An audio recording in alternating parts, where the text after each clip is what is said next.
บ่เครียดเลยแม้ว่าเจ้าทิ่มอายมันบ่ตายดอกแค่เจ้าไม่แคร์บ่ได้เป็นผู้แพ้ก็เพราะว่าอายบ่ได้แข่งกับไผให้เจ้าไปคันว่าเจ้าฮักเขาคันเขาฮักเจ้าอายนี่ก็แฮงสิดี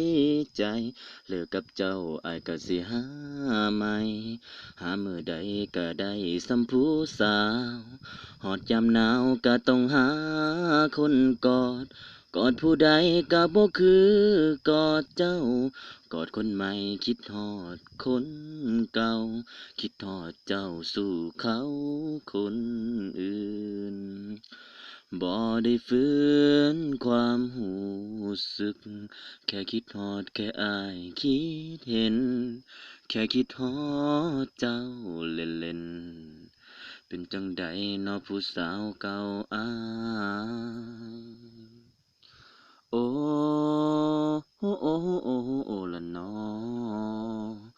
บ่ได้ฮักแค่ใจอายมันคิดฮอดเจ้าหลายเดะล่ะ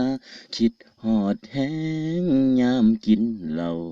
คิดฮอดเจ้ายามอ้ายเมาเครื่องมาถึงเฮาสิเลิกกันแล้วถึงหมดแล้วคำสัญญาเมื่อยามใดอ้ายก็คิดเห็นหน้าซ้ำที่บ้าระน้อคนเมาบ่ได้ฮักแค่ใจอ้ายมันแค่คิดฮอดหลายเดะล่ะคงมีความสุขเนาะได้อยู่กับเขาอ้ายมีคนใหม่ก็ยังคิดฮอดเจ้ายามเมาแอ